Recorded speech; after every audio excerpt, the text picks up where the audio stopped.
Desde 91, a gente discute questão de acessibilidade. Eu posso me dizer que sou uma especialista em acessibilidade. E a gente trabalha para os municípios, né? Então, desenvolvendo política, especialmente a política da pessoa com deficiência, a política do idoso, enfim, políticas sociais de uma maneira geral. E dentro dessa área, a gente também discute bastante a questão da acessibilidade, a adequação da acessibilidade, até porque a gente coordena na ABNT uma comissão onde é desenvolvido projetos, né, ou normas, no tocante à questão de edifícios de espaço urbano, né? Então, inclusive, a norma, uma das mais utilizadas para adequação, que é a NBR 9050, essa é a versão que está em vigor agora, foi coordenada por nós aqui no CEPAN. Uma cidade ser inclusiva, ela precisa desenvolver projetos que considerem todas as pessoas, considerem que a população, que a sociedade é plural, né?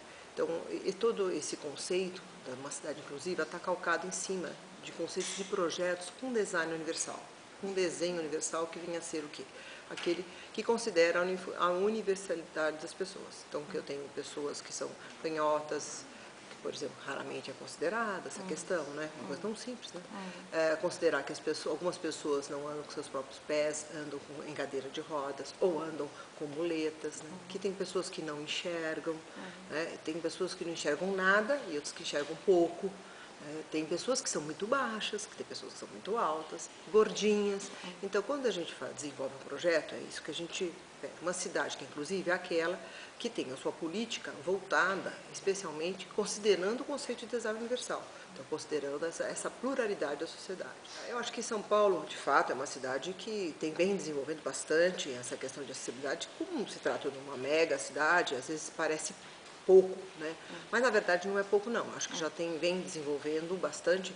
As subprefeituras hoje estão empenhadas, a gente observa, né, empenhadas em desenvolver uma cidade mais inclusiva. Então a gente observa melhor as calçadas, principalmente as calçadas, começando a melhorar, né? Que eu acho que um dos pontos importantíssimos uma cidade ser inclusiva é melhorar a qualidade da calçada. Eu diria que esse é o número 1, para não dizer que é o número 0, né? É melhorar a qualidade das calçadas. Por que eu brinquei dizendo número 0, né?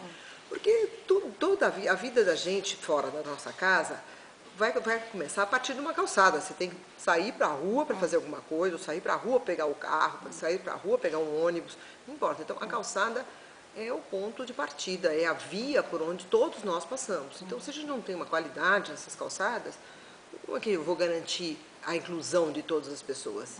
E é na calçada que se dão as relações. É na calçada que você tem uma interface entre o particular da casa e o público da rua. A gente deve conquistar esses espaços livres, né? E a gente não percebe essa inclusão ainda muito pouco, muito tímida, e também nas praças. Ou até mesmo, a gente tem muito pouca praça, né? Eu tive a oportunidade, há pouco tempo atrás, em Santiago, no Chile. Fiquei surpresa de ver como é feito o arruamento deles, como eles têm cantinhos gostosos, prazerosos, e como tem idosos lá desfrutando desses cantinhos prazerosos, né? E a gente ainda observa que no nosso país ainda é muito tímida essa questão, mas já presente sim. Eu queria destacar também que não é só uma questão de rebaixamento da calçada ou elevação da via para travessias, mas também uma questão de sinalização também, né? Então a gente já vê alguns pisos táteis pelas calçadas, a gente vê os semáforos sonorizados, né?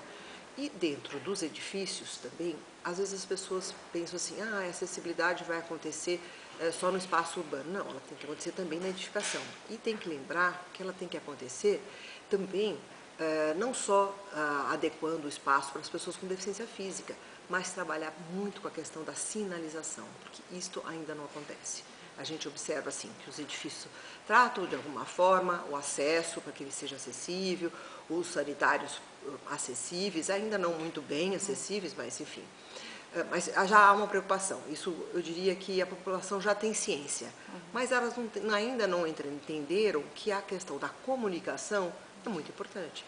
Porque, como eu já comentei, tem as pessoas que têm baixa visão, ou nenhuma visão, ou as pessoas que têm deficiência auditiva, ou aquelas pessoas que têm uma baixa cognição, né? Ou porque são pessoas com deficiência intelectual, ou até porque têm baixa escolaridade e tudo mais. Então, que ela precisa ter aquele espaço informando a ela de uma forma diferente que não seja só de letras, né, mas com símbolos, com cores.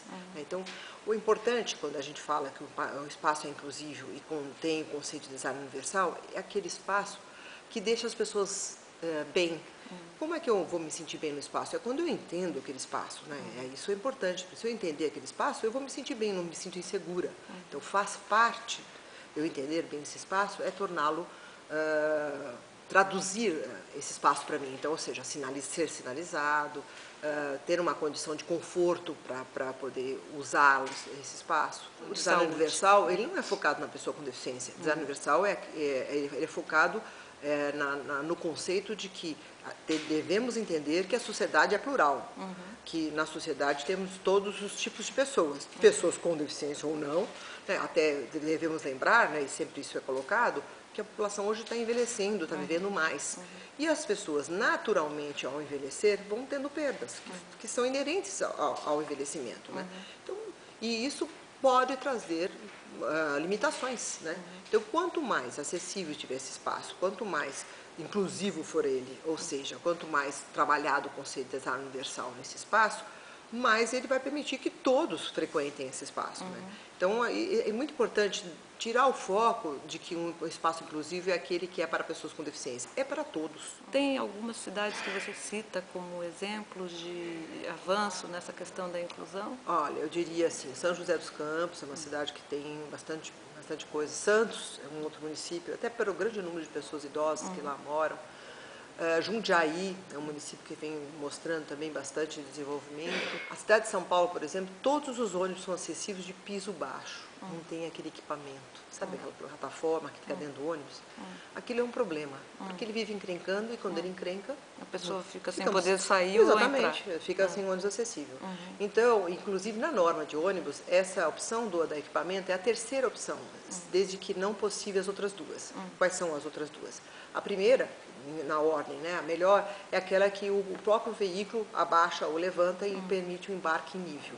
Muitas vezes precisa de uma plataforminha para que complemente essa entrada da cadeira de rodas. Mas tem que lembrar que esse ônibus tem que ser acessível também para o idoso, não é só para a pessoa com deficiência. Né?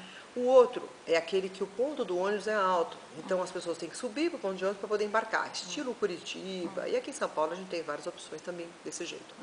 E o terceiro é que, quando não dá nenhuma das duas opções, porque o transporte é muito complexo, nem sempre você consegue uma só modalidade, na cidade de São Paulo você tem várias, só não tem essa do equipamento. Né? É a ideia de colocar o equipamento dentro do ônibus.